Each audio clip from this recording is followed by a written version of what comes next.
Assalamualaikum warahmatullahi wabarakatuh. Alhamdulillah rabbil alamin. Asyhadu an la ilaha illallah wa asyhadu anna Muhammadan abduhu wa rasuluh. Raditu billahi rabba wa bil islami dina wa bi Muhammadin nabiyya wa rasulah. Rabbi zidni ilma warzuqni fahma. Amin. Alhamdulillah rabbil alamin. Puji syukur kehadirat Allah Subhanahu wa taala yang telah dan masih memberikan kita kesehatan, keselamatan, serta nikmat yang tidak dapat kita hitung. Salawat serta salam kita haturkan kepada junjungan kita Nabi Agung Muhammad sallallahu alaihi wasallam, kepada sahabat, kepada tabi'in, tabi'in dan para ulama pendahulu kita, dan juga nanti melebar kepada kita semua. Amin ya rabbal alamin. Baiklah, pada kesempatan kali ini kita akan mengenal tentang mufradat. Apa itu mufradat? Mufradat ini adalah dalam bahasa Indonesia disebut sebagai kosakata atau gabungan beberapa huruf yang menyatu mempunyai makna, yang di dalam bahasa Inggris disebut sebagai vocabulary atau kosakata. Sedikit berbeda dengan kamus ya. Kamus itu kan mencari arti, kemudian diambil pengertian dalam bahasa Indonesia misalnya. Tetapi dalam kalau mufradat ini sifatnya adalah kosakata. Kosakata atau vocabulary. Jadi semakin banyak kosakata yang dihafalkan, kita ketahui, maka akan lebih mudah untuk di dalam belajar bahasa Arab. Jadi semakin banyak kita hafalkan kosakata, semakin mudah untuk kita belajar bahasa Arab. Dimulai dari kata-kata yang mungkin sering kita hadapi, kita temui. Jadi tidak harus setiap saat membuka kamus. Bolehlah membuka kamus ketika ada kata-kata baru, tapi terlebih dahulu kita sebaiknya menghafalkan kosakata yang kata-kata yang biasanya muncul atau seringkali ada di dalam bahasa Arab.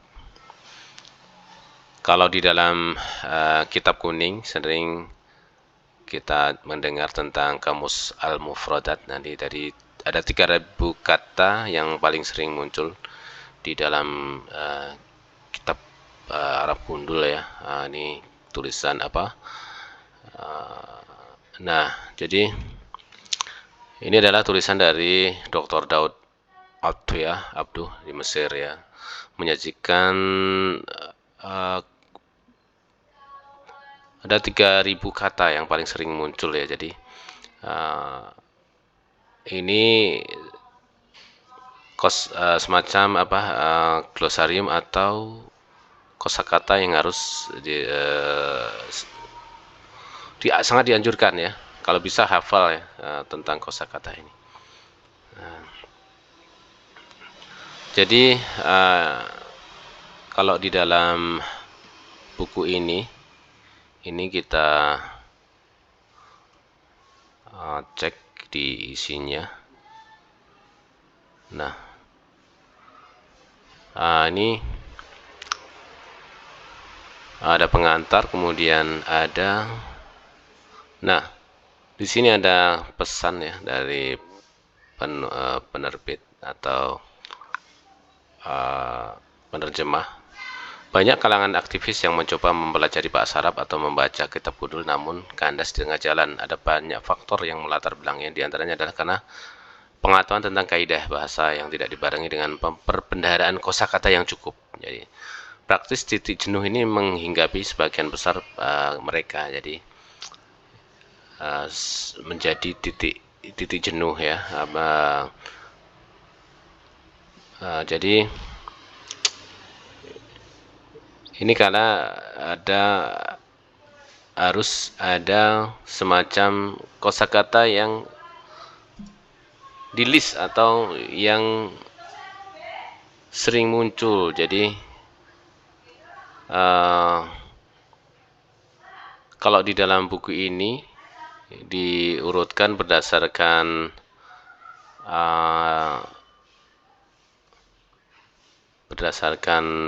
abjad ya, alif, abun, ibnun. Jadi sering kata-kata yang sering muncul. Jadi kalau bisa dihafalkan. Ini ada alif, kemudian ba dan seterusnya.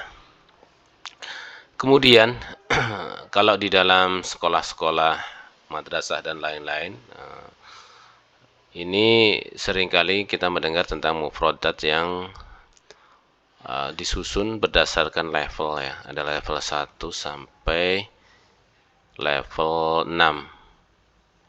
Level 6 dan dipisahkan berdasarkan tema.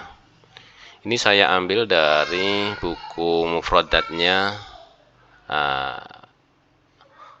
Arsyad ya, Arsyad Islam School ya. Jadi di sekolah-sekolah itu ada tema-tema mufradat yang disusun berdasarkan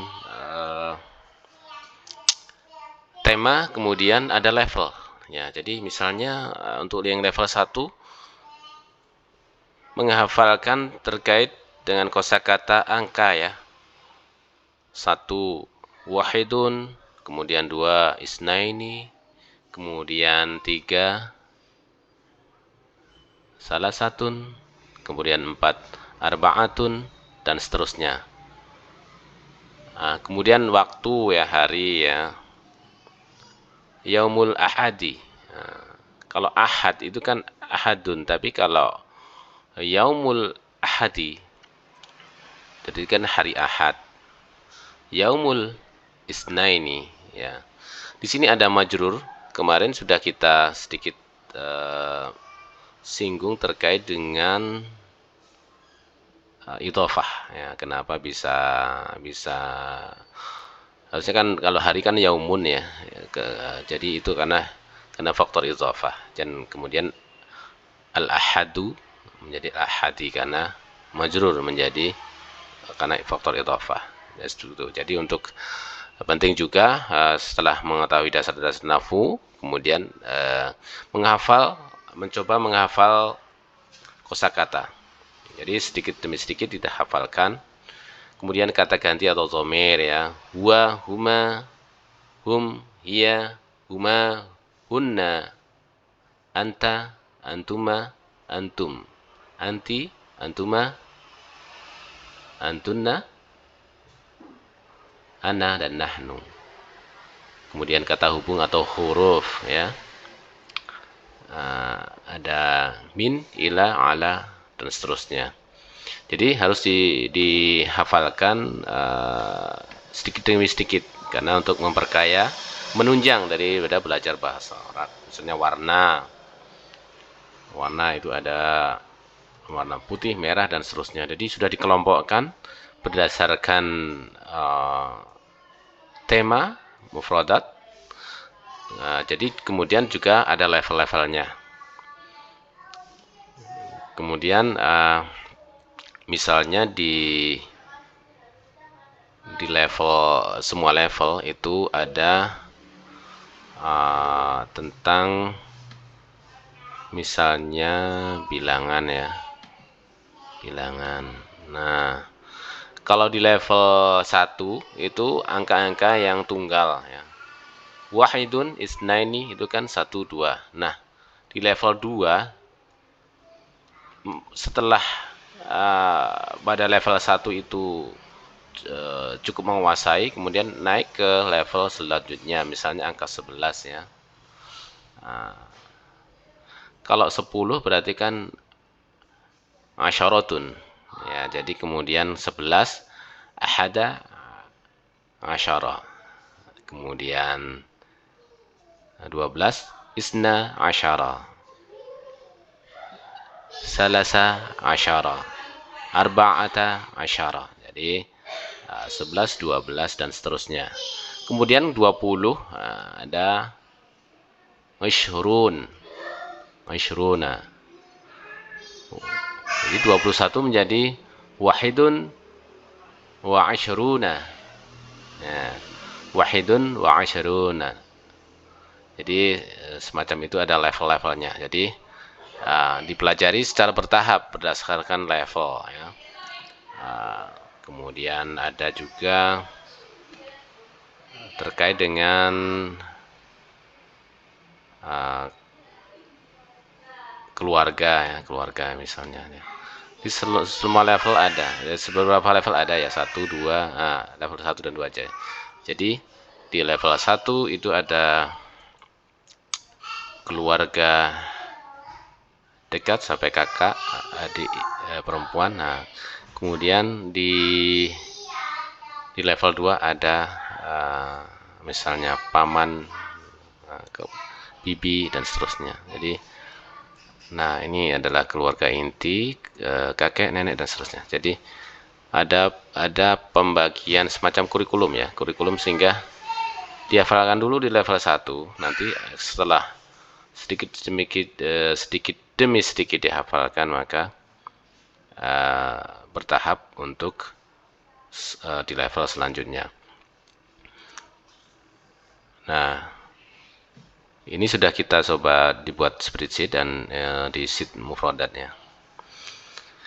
Nah, itu sedikit pengertian tentang bagaimana pentingnya kosakata atau vocabulary ya, harus kita hafalkan ya. Ya memang mau nggak mau memang harus menghafalkan ya. Kalau tidak nanti akan sedikit kesulitan terkait dengan belajar bahasa Arab. Cuma memang secara bertahap dan insya Allah bisa ya dihafalkan sedikit demi sedikit ya. Nah, itu sedikit dari saya pengenalan tentang mufradat ya, atau kosakata di dalam bahasa Arab untuk menunjang belajar bahasa Arab. Ya, sekian dari saya ya. Saya mohon maaf bila banyak kesalahan. Bila taufiq wal hidayah. Wassalamualaikum warahmatullahi wabarakatuh.